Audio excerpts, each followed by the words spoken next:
Hi, I'm Max Brenner, and I'm a senior at PCHS. I play football, basketball, and tennis, and I am the president of Leadership Council.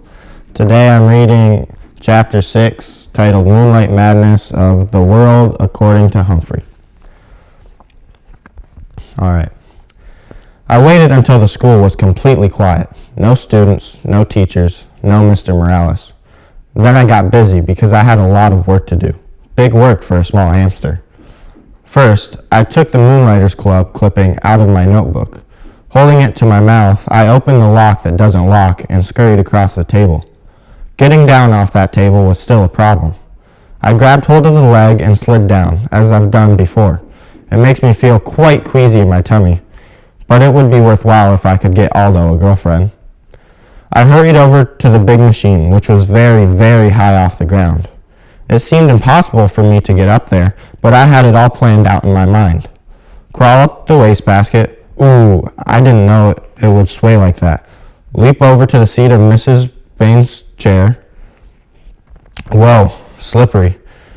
Crawl up the rungs to the chalkboard tray behind it. Along the chalkboard tray to the bookcase.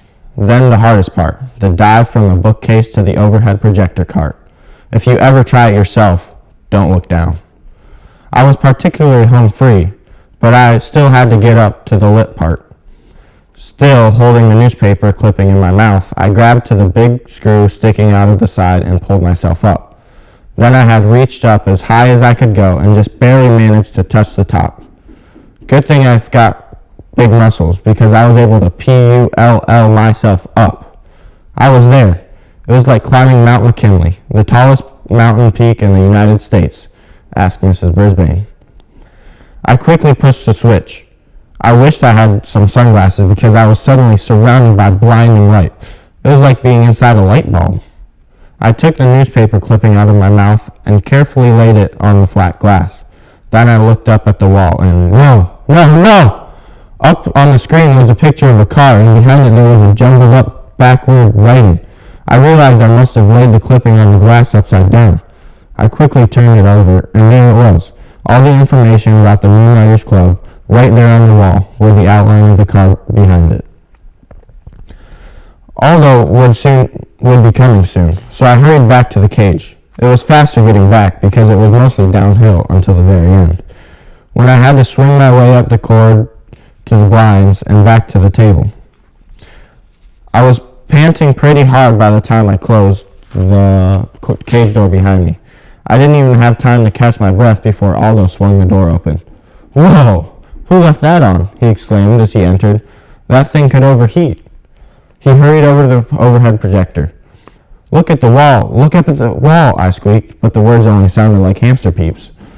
Aldo didn't waste a second. He flicked the machine off. All that work for nothing. But then a funny thing happened. Aldo turned the machine back on and looked at the wall. What's this? He muttered. Why did Mrs. Brisbane leave this up here? Hey, nice car. He squinted up at the screen. Look, Humphrey, the Moonlighters Club. For people who work at night, like me. And me, I thought. I was still quite exhausted from all that effort. Aldo stared at the big ad on the wall for a while. Then he turned off the projector and went to work and never mentioned it again. Yes, I was annoyed. I had failed. But at least I had tried, which was more than I can say for one of my classmates. Yes, Saya Naziri. With my own furry ears, I had heard her promise Mrs. Brisbane that she would raise her hand in class. But so far, she'd been as silent as a statue. Her week was almost up. Even though I'd scolded her the day she fed me, she paid no more attention to me than she had to the teacher. She should really listen to your teacher, even Mrs. Brisbane, and you should always listen to your hamster. I was worried about Aldo and about Saya, but I have to admit my journey had been so tiring that, nocturnal or not, I slept soundly the rest of the night. The next day began in a very surprising way. I have something to share with all of you, Mrs. Brisbane announced. She held up a postcard with a picture of colorful parrots perched in lush green trees. A postcard from Miss McNamara. Mrs. Brisbane will never call her Miss Mac. It says, Greetings to all my Greetings to my favorite class in the world, room 26. I'm now working in a school here in Brazil. This country is beautiful and friendly. I really enjoyed talking with the parrots in the rainforest. I miss you all, especially my pal Humphrey. Lots of love, Miss Mac. Mrs. Brisbane had to say Miss Mac, since that's the way the card was signed. Happy, happy, happy. Not only did Miss Mac remember me, she missed me most of all. Oh, and I missed her most of all, too, especially every time I looked at Mrs. Brisbane and she glared back at me. Mrs. Brisbane showed us Brazil on the map, and it's far away. I'd like to be that far away from Mrs. Brisbane.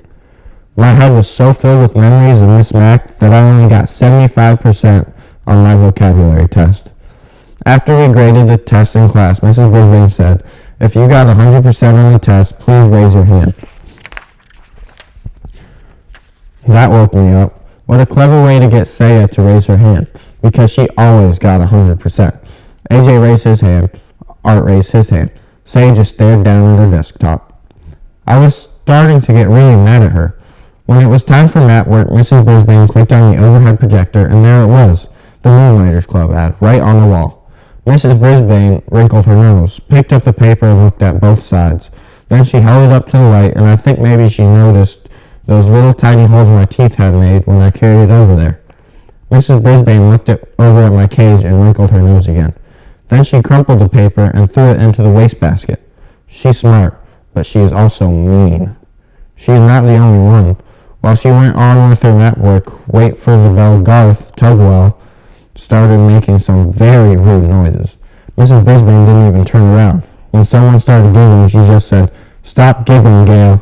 So Garth's rude noises got louder and even ruder, and a lot of other kids giggled along with Gail. Suddenly, the teacher spun around and faced them. "Very well, the whole class will stay in during recess for extra vocabulary words," she announced. Everybody groaned. "It's Garth's fault," said Heidi. "Raise your hand," Mrs. Brisbane snapped back. "You will all stay in during recess, unless the person making those noises wants to step forward and admit it." Nobody said a word, but everybody glared at Garth, including me. "Okay, I get it," he said. "Raise your hand," Heidi whispered loudly.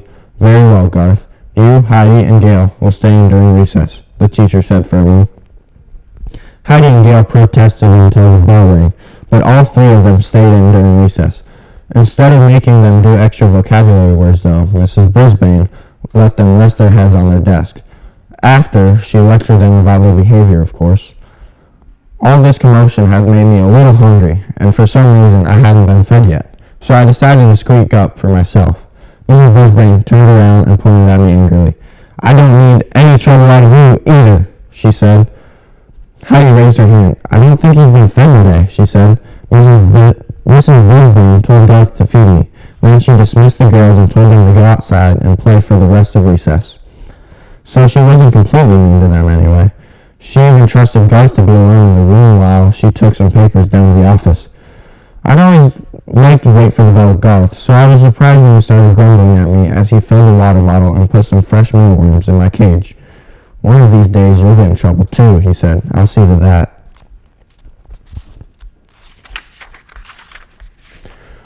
"Huh?" I squeaked. "Everybody hates me. Everybody loves you. You're just a rat in disguise." The words hurt me a lot. Why would Garth say that? I mean, sure, almost everybody does love me, but I don't make rude noises and get other people into trouble. I was still pondering Garth's behavior when my classmates returned to room 26. Mrs. Brisbane must have gotten rested up over the recess, because she greeted them with a smile. "I have a surprise for you," she told the kids. Surprises always get the class's attention. They think surprises are always good. However, I know that surprises can be bad, like the day Miss Mac left me forever. We're going to pick who gets to take Humphrey home for the weekend," she explained. "Now, you only know whether or not your parents gave permission for you to bring him home. So, if you like Humphrey this weekend, raise your hand now." Hey! You should have seen all the hands that went up. I could hardly believe my eyes. Miranda and Hannah and Ava and every single one in the class except Garth's. Even Saya Nazir raised her hand. Mrs. Brisbane noticed. "Saya, do you think it will be alright with your parents?" she asked. Saya nodded her head. "I can't hear you," said Mrs. Brisbane. "Yes, ma'am," said Saya. It was strange to hear her voice in the classroom. Mrs. Bigman gave her a note to bring back from her family on Friday. I napped the rest of the afternoon, but whenever I woke up and glanced at Sarah over Sarah's desk, I saw her doing something I'd never seen before, smiling. The tip for this chapter is, you can leave your hamster alone for a day or two. Otherwise, find a suitable caretaker, or if possible, take your hamster with you. In its own cage, a hamster can be very portable. Now, the questions for Chapter 6, Moonlight Madness, are, what is the tallest mountain in the United States? Who says you should always listen to your hamster? Where did Miss Mack go to teach? Who says you're just a rat in disguise? Thank you.